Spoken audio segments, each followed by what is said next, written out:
I'm in the UK for Easter, and aside from this absolutely charming crocheted postbox topper, it's mostly just chocolate eggs. And after almost 28 years in Slovakia, that feels a bit weird. Coming back to the UK at this time of year is always a bit of a culture shock. British Easter really is quite different to Slovak Easter.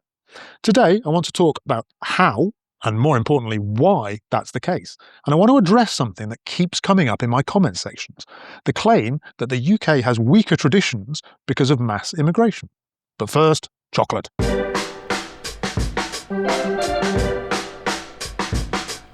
In Britain, Easter is essentially an unrelenting commercial chocolate binge with a 4-day weekend as its climax. The Cadbury's cream eggs go on sale in the new year, I'm not joking, and are soon followed by their oversized brethren until the buggers are basically wall-to-wall, interrupted only by the occasional plastic rabbit or chick. As for the long weekend itself, much of it is relatively uneventful. Maundy Thursday sees the King giving out some symbolic Maundy money. Good Friday is basically just a bank holiday for most people.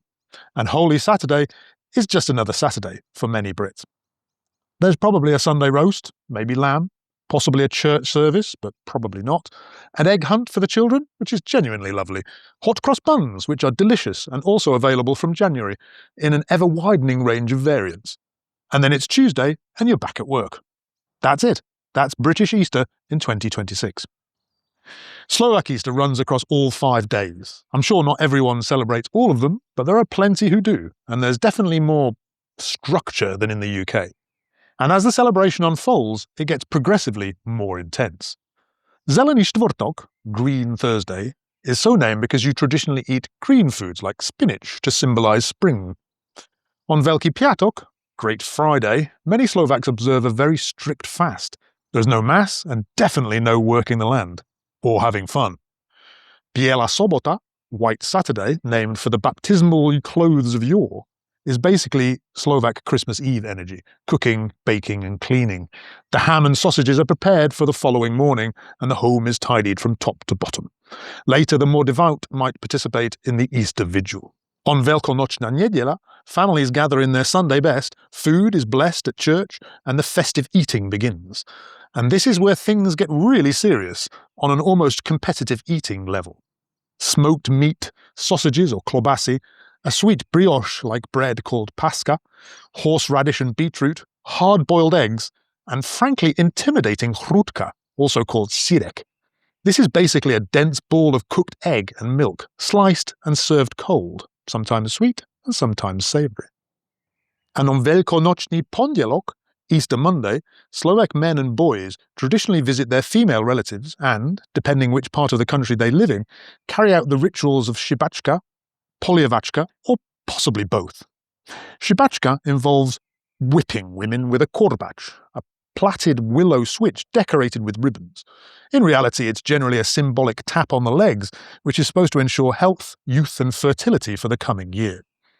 More common in the East is polievačka, in which men pour water on women, symbolising purity and beauty.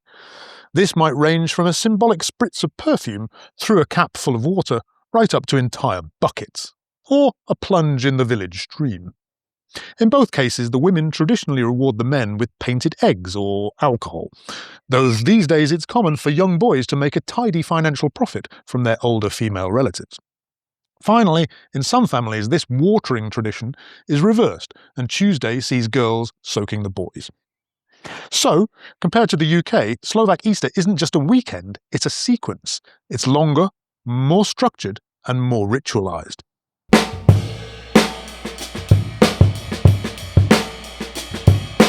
Whenever I post about Slovak traditions, Easter, Christmas, anything, I get some version of this.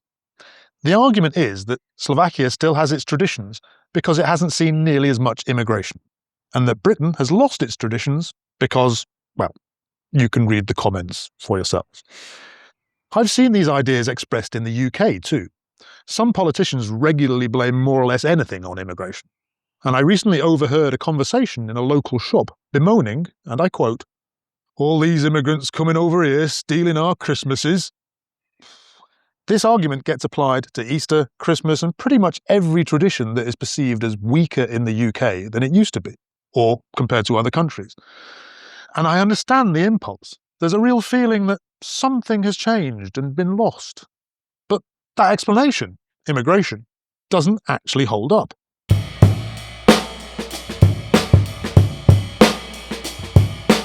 To understand what actually happened to British traditions, I want to start with something that British people will definitely be familiar with. Pancake Day, or Shrove Tuesday, is the day before the beginning of Lent, Post, the 40-day fast leading to Easter. British people traditionally use up their fat and sugar to make crepe-style pancakes for breakfast. Schools might organise pancake races. And, well, that's it. Shrove Tuesday is what's left of a 3-day pre-Lenten festival called Shrovetide. But in Catholic Slovakia, the equivalent period isn't just 1 day of pancakes, or even 3 days of shriving. Oh no. Fašiangy starts where the Christmas season leaves off on the 6th of January, Epiphany or Traja Krali.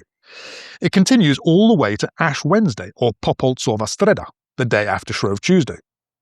This is potentially 7 weeks of balls, children's carnivals, drinking, partying, what I can only describe as sustained debauchery. The logic was completely sound. If you're going to fast seriously for 40 days, you say a serious farewell to excess first. Carnevale, farewell to meat, is literally where the word carnival comes from. But in England, the Reformation of the 1500s didn't just strip out the theology, it stripped out the party, because anything not explicitly in Scripture was seen as heretical superstition. What was a season became a day. What was a day became a recipe. And Pancake Day is just one example. Britain didn't lose its traditions to modern immigration. It had already dismantled most of them in the 16th century.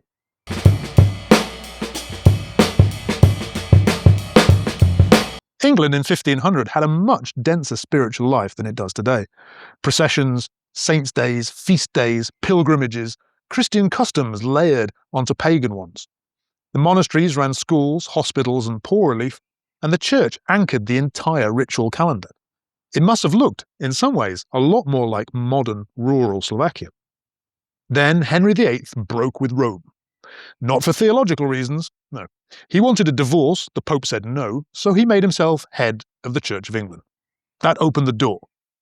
His minister, Thomas Cromwell, dissolved approximately 900 monasteries over 5 years. They were stripped, sold off and left to ruin, and you can still see shells of them across the English countryside in places like Whitby. Then, Henry's son, Edward VI, abolished around 90 saints' days in a single act. Feast days, processions, the entire popular religious calendar, gone within a generation. And then came the Puritans who finished the job. Under another Cromwell, Oliver this time, Christmas and Easter were effectively banned for over a decade. Maypoles were pulled down across the country. Any ritual not explicitly commanded by Scripture was considered popish idolatry. The traditions people are nostalgic for today weren't stolen, they were abolished. By the English, 400 years before significant immigration to Britain began. That timeline alone dismantles the argument. The other structural factor is the Industrial Revolution. Easter is deeply tied to the agricultural cycle, to spring, renewal, and new life.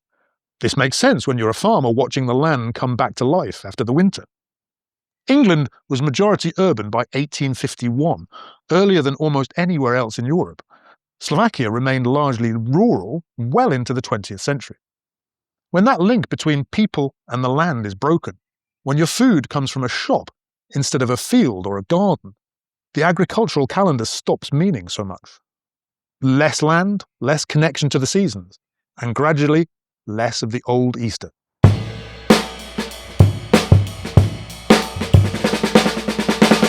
While England was busy abolishing its feast days, the Habsburg Empire, which controlled Slovakia, was doing the opposite. The Counter-Reformation was the Catholic Church's organised response to the Protestantism of the Reformation, and the Jesuits were its instrument. They built schools, constructed extraordinary Baroque churches, and actively promoted popular religious practice.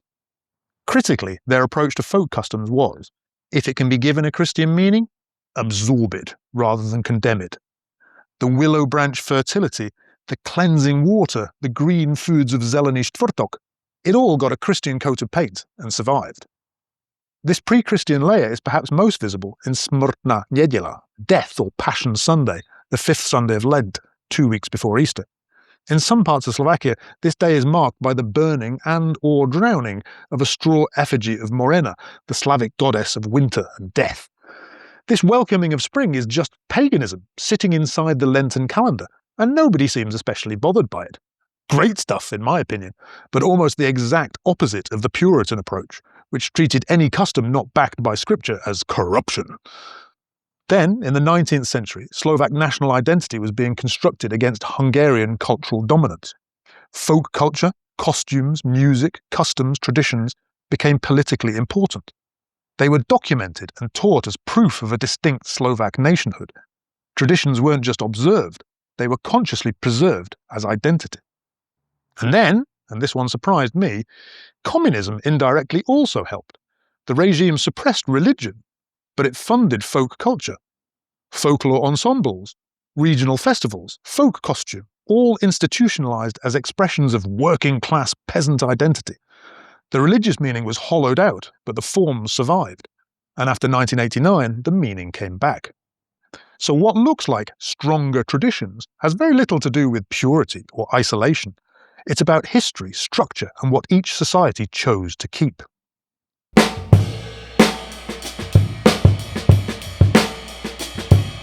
Since the Second World War, both religious faith and church attendance have fallen in the UK. And to be clear, these trends also predate mass immigration. If immigration were the cause, you'd expect the demographics to look completely different.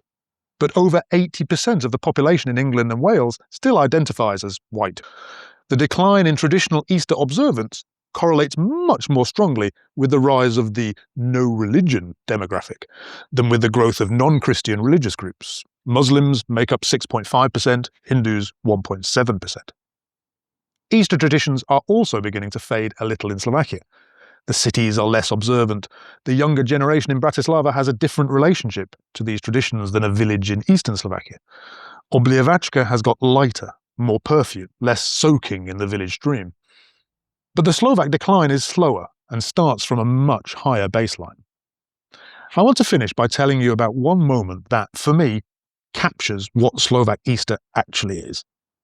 In one eastern village where I've spent many Easters, the blessing of food on Sunday morning used to happen in the graveyard outside a beautiful old onion-domed church. It's now in a car park outside a considerably less beautiful modern one, because the two local congregations, the Greek Catholics and the Roman Catholics, apparently couldn't agree on sharing the graveyard. But the moment. Families line up outside the church with their baskets covered with embroidered cloths. There's a quiet, slightly competitive atmosphere. Then the priest emerges with his special silver kropenička, or aspergillum, and his ministranti, the boys who assist him. And everyone simultaneously whips off the cloth to reveal the contents of their basket, at which point I find myself surreptitiously glancing left and right to see who has the biggest sausage and the most impressively yellow hrudka. I'm not religious, and I don't even particularly like hrudka. I'd probably rather have a couple of soft-boiled eggs, to be honest. But in that moment, standing in a car park in eastern Slovakia, I am genuinely glad the tradition exists. I'm glad it survived the Habsburgs and the Hungarians and the communists and the shopping centres. I'm glad it's still here.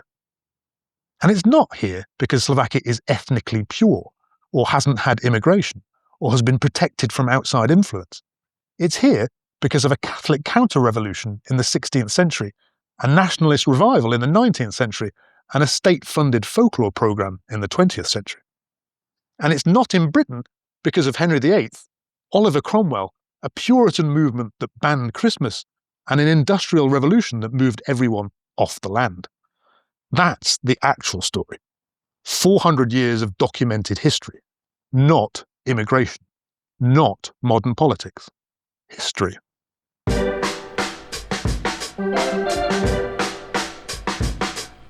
So what does Easter look like where you are? Is Obliavačka still a full bucket of water in your village, or has it become a water pistol and a slightly apologetic look? And for my British viewers, did you get a chocolate egg? What kind? Let me know below. If you've enjoyed this, I've got plenty more videos on Slovak life and language to explore. I'm James Blore, and this has been the Blorecast. Thank you for joining me, and I'll see you again soon. Bye-bye. And if you're listening to this on Sunday, Christos Voskrese.